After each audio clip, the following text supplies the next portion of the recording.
anything. Well, joining me right now is Republican Congressman Joe Barton of Texas, a member of the Tea Party caucus. Congressman, first of all, thank you for your time tonight. Reverend, and thank you for inviting me on your first official show. I think I'm pleased that I've been invited. I certainly look forward to a spirited exchange. Well, we'll see if you're pleased when you get finished. Now, let me ask you a question. Do you agree that there must be a dollar-for-dollar spending cut in order to provide aid for Hurricane Irene victims? I don't think that's what Eric Cantor was saying. I do think he was saying that this is something that we should, in the future, kind of pre-plan for, some sort of a special rainy day fund. And while we are going to help the people of the East Coast, again, his district, Richmond, was at the epicenter of the earthquake last week and has been impacted by the hurricane this week. But we don't have a limitless supply of dollars in Washington, and so it's something that we ought to be able to help people by, over time, budgeting for these kind of natural disasters. Well, but the $1 billion that he referred to, Congressman, let's be honest, we had to offset that with $1 billion from a renewable energy program. So already we're seeing this match. And so when he says this, it concerns me. Are we saying now that we can only respond to emergencies if we're going to balance that off with spending cuts while people are sitting in the middle of crisis? Are we going to play this kind of political game?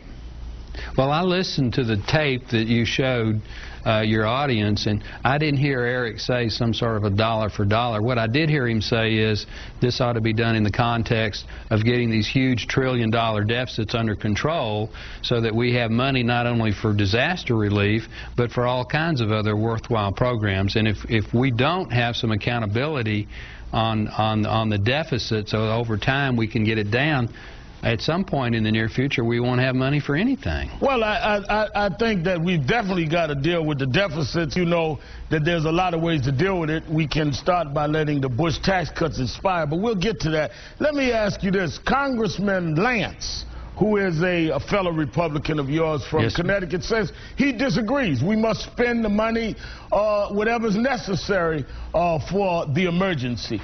So do you, as a Republican in good standing, my first Republican guest, do you agree with Lance or do you agree with Mr. Cantor?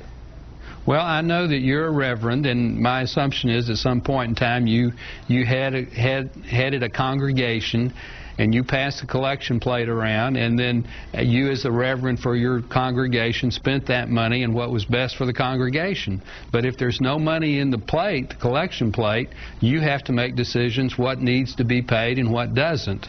And nobody on the Republican side is saying we shouldn't help the East Coast recover from the hurricane, recover from the earthquake. But we need to begin to come up with a process that we get the budget balanced so that there is a special fund or funds and enough money that as these things occur, not just now but in the future, we can handle them without having just borrowing more money. And that's a good thing for everybody, regardless of your political affiliation or regardless of where you live in America. Well, you know, it's just basic common sense. I've been a minister most of my life. Like Billy Graham, though, I never took one congregation. I preach at many.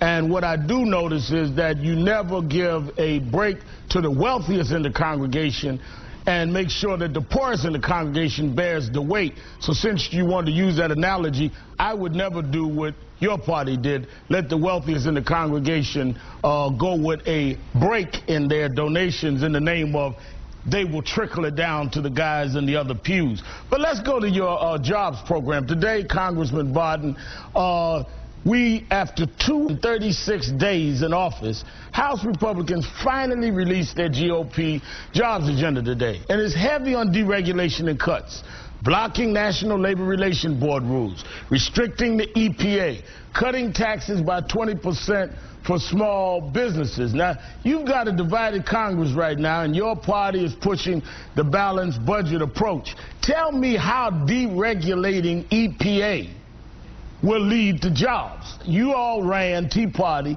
on where the jobs. Tell me, after 236 days, you finally come out with a package and you say, let's deregulate National Labor Regulation Board, deregulate EPA. Where does 1 + 1 equal jobs to you? Well, we didn't say deregulate NLRB. We didn't say deregulate the EPA.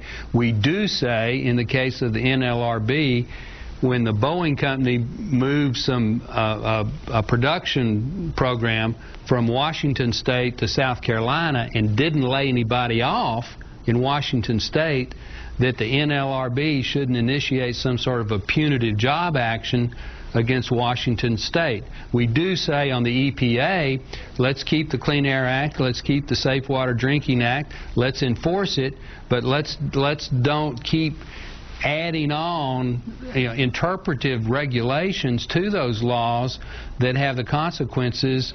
In my home state of Texas, for example, potentially shutting down 20% of the power plants, taking off 15,000 to 18,000 megawatts of power, and creating blackouts and brownouts. So what you're saying is you didn't say deregulate, you just cited two things that would set up a precedent to deregulate, which is really getting around to the same thing. Not deregulate. We want common sense regulation. We want to strict enforce existing law. We're not trying to change the basic law. Well, let me ask you this, Congressman. We don't want to. Let's cut to the chase here, like y'all do in Texas. All right.